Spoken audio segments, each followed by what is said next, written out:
They used to call him charming, but then again a rattlesnake can smile before it strikes. He had a camera, a voice like velvet, and a closet full of secrets, stitched together with Polaroids and bones.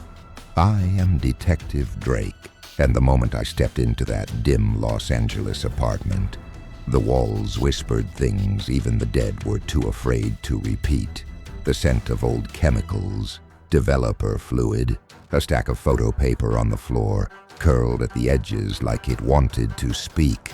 And in the center of it all, her face, not scared, not screaming, just staring, frozen in black and white. Some men collect stamps, some collect coins. He collected moments, just before the light went out of a girl's eyes.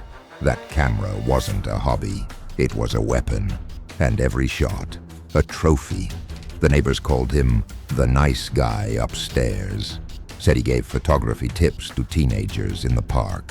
Said he smiled a lot. I've learned over the years, the most dangerous predators don't growl. They grin. And this one? He was playing a game. A long one.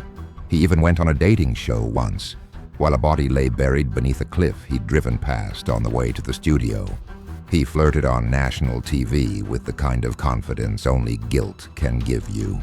But here's the part that twists the knife.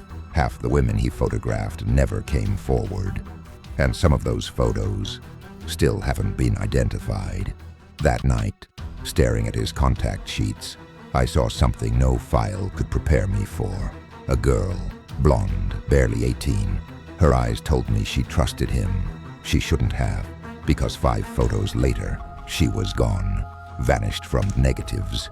Now here's where I pause and turn to you, the ones watching from the outside but drawn deep into the shadows with me.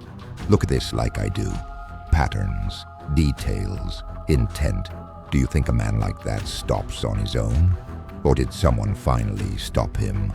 What would you be looking for if you were walking this trail with me? Would you dig into the photos? Follow the names? Let me know in the comments. I want your take. Let's solve this together. But stay sharp. Monsters like him, they never play fair. Back to the scene. I followed the prints, both fingerprints and photographs. One led me to a dark room he rented under a fake name. The other, to a storage unit. Inside, wigs, earrings, lipstick shades that didn't belong to him, and a shoebox. Inside that box, a child's hair clip, wrapped in silk. No label, no photo, just a single, silent artifact of someone who never made it home. I won't spell it all out. You already know, because some truths don't need autopsies. They just need courage. By the time we brought him in, he was still smiling, like the whole thing was an audition for his next act. But I wasn't there for a performance. I was there for the truth. And I'll say this, sometimes justice doesn't feel like a victory. Sometimes it feels like standing in a room full of photographs and realizing that for everyone you can name, there are 3 you never will. Before I sign off, let me ask you something. With the straight face of a man who's seen too much and still has too much to see, if you liked walking through this case with me, crack that subscribe like you're breaking open a sealed evidence bag. Tap that like it's a confession that's been sitting in the dark for too damn long. I don't ask often, but when I do, it's because I know the sharp ones are watching.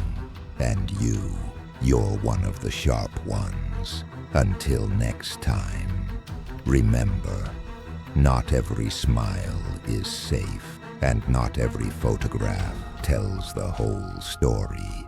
Sleep light.